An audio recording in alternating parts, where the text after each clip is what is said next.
What's up, guys? So if you missed the last VMAX video, we finally got an update on the Pro Charger. And so if you did, let me go ahead and give you a quick recap. Everything that we needed has officially been ordered. By the end of the week, our entire fuel system will be delivered and we can finally start on our first ever series supercharging a truck, which obviously I'm extremely excited for. And yes, I know it has definitely been a long time coming, but I think the timing is going to end up working out about perfect. So not doing this install in the middle of summer nor winter. Boost season is literally right around the corner. And so once all those parts get here and we get the bumpers back from paint, so we can get the 6-liter out of that bay and get this one in, we're going to have an awesome multi-part series doing the fuel system, the Pro Charger, getting this thing to the dyno, buttoning everything up, and then of course finding out how much the old 6-liter likes forced induction. So that means we got a couple of weeks left being naturally aspirated. And just by chance, the guys over at Cold Air Inductions reached out and they were like, hey, we got a performance intake for that truck. Would you like us to send you out one? And of course I said yes. So one last hurrah with naturally aspirated power. So today we're going to be snatching out the cheapest intake on the market, which we, I guess, kind of installed as a bit because we were going to go from the cheapest intake to the most expensive, that being the Pro Charger. And so it's also been nice to experience what this price pointed intake has to offer, which I've enjoyed it, but there's definitely a lot of room for potential improvement, which I'm definitely expecting from these guys. So better fit and finish, better look, better sound, and of course, more power. So I'm going to go ahead, snatch this guy out, and then I'll catch up with y'all for the install of the Cold Air Inductions. Got our battery disconnected. Old intake is out. I've got them side by side, and there's a pretty massive difference between them. So here's your new intake diameter compared to the old filters, box. Yeah, good cheap intake, but if you're wanting maximum airflow potential for performance, I would definitely say go with the Cold Air Inductions kit. I really like this lid as well. Got the acrylic up top so you can see the filter, bunch of thermal insulation, of course, and the majority of the intake itself is rubber, not metal, where metal is going to absorb and hold more heat than rubber. So far, I'm really liking what I see. Now, I know this might be a little bit difficult for y'all to see, but we're going to be removing the lower factory intake tray down here. It's going to be 4 10 mil bolts, as well as the 10 mil holding the coolant reservoir tank on. We're going to pull that guy out and just lean it out of the way for the time being.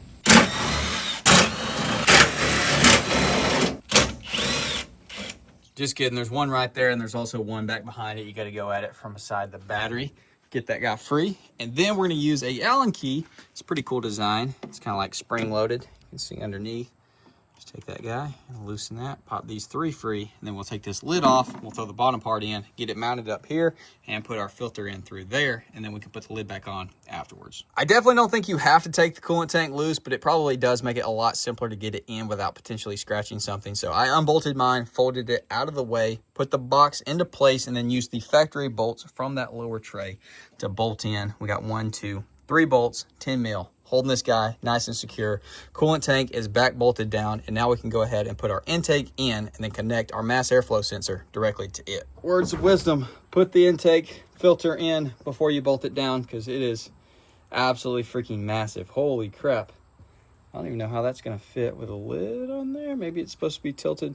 I'm not sure. Either way, here is our airflow sensor. We want to carefully get this guy locked into place, and it is directional. You'll see the arrow right there by my hand. Don't want to put this guy on backwards. Your truck will 100% run like absolute garbage if you do. So it turns out it is going to be at an angle, so went ahead and put our rubber coupler on the metal part of the tube, and it's going to go down just like that on there. We need to go ahead and snug it up. Let's go ahead and get the other portion on. So take note, we got 114 mil on these, 108 mil on these, so I've got those swapped. Now that we got that resolved, we can go ahead and install the remaining portion. This guy angles up because this guy angles over. Get everybody fit in together. Want it to go over this coolant hose, preferably. In order to do that, like this, bring this guy up farther, which it should, right? It's not clipped down, but bring the air filter up through the box to get this guy rotated. I like it. Let's lock that down. So I did end up having to rotate our mass airflow sensor down some in order for the connector to reach. And I wanted to give you all a quick preview before we put the lid on how exactly this intake is going to be drawing in much more cool air now. So obviously the entire backside where all of this is going to be hot air radiating off of the engine, the headers, everything like that, it's blocked off now, nice and sealed. And now we are pulling air from right here in the front, going through the grill, or of course, like the factory, through this big hole in the fender. So once we put the lid on, it's going to completely seal this off from all this under hood hot air. And so it's definitely going to keep the intake air temps a lot cooler for sure. Get this guy into place. Oh, dude, that fits good right up here. Got some rubber to seal it. Lock that guy. Lock that guy. Oh, dude, that's primo right there. So aside from wiping everything down and putting our engine cover on, I am done. Now, you will have one more step, and that's going to be putting the breather hose on. This is the one that came with the kit, but I just left the one on from the previous one because it's the exact same thing. So you're going to have to remove yours from the factory location down here. Remove that guy with the factory intake, and then you're going to be using this rubber hose. It just slides onto that tube down there and then slides onto the little nipple guy right here on your new intake. So super simple. This entire intake was super simple, and holy crap, it looks incredible. And clearly we're going to have a lot more air. Hopefully the truck is happy. It is dyno tuned with the old intake, but you know, it should be fine. Let's go ahead, get everything buttoned up, and then crank this beast up.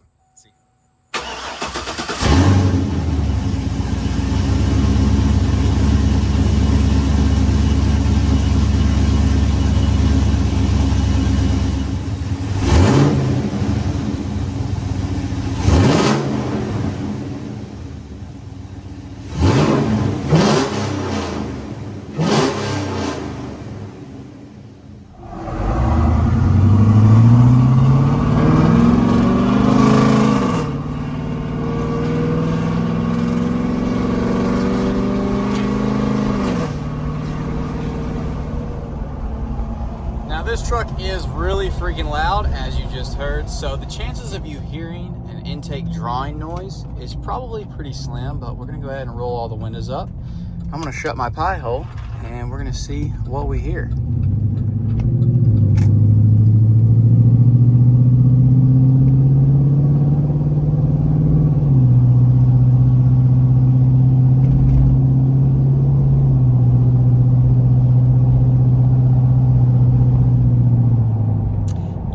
So you basically just hear like header sound paired with very loud exhaust note coming out from the backside. But if your exhaust is not stupid loud like mine, you probably will hear a dramatic difference in the intake noise.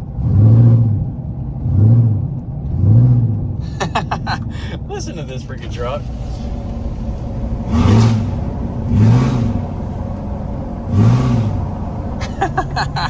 We're about to give her the freaking beans right here. All right, we're gonna see what she sounds like in all her romping glory. Fresh intake, clean as a whistle, and my right foot firmly planted. Let's see.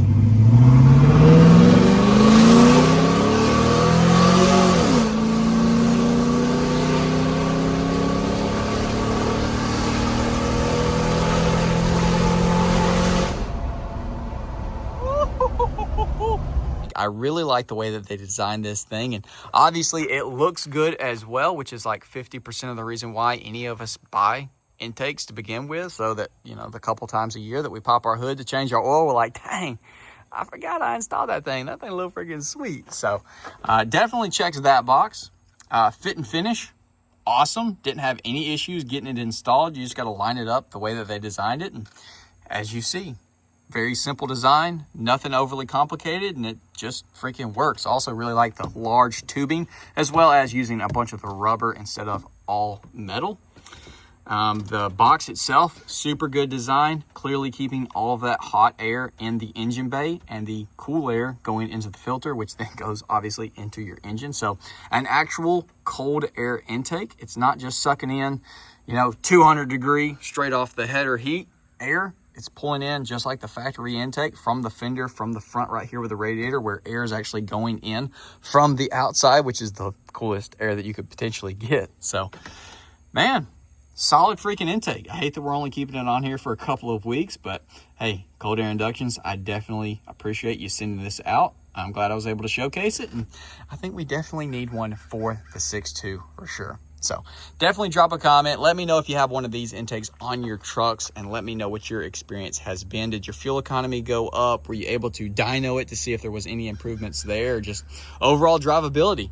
Let me know. So I'll have a link to everything in the description if you want to go pick you up one for your truck, and they make them for a ton of different models. So if this isn't your specific truck, go check out their website. I'm sure they have one for yours. So with that said, hopefully you did enjoy. Drop a comment, leave a like, subscribe if you're new, ring that bell notification, and I will see y'all boys in the next video.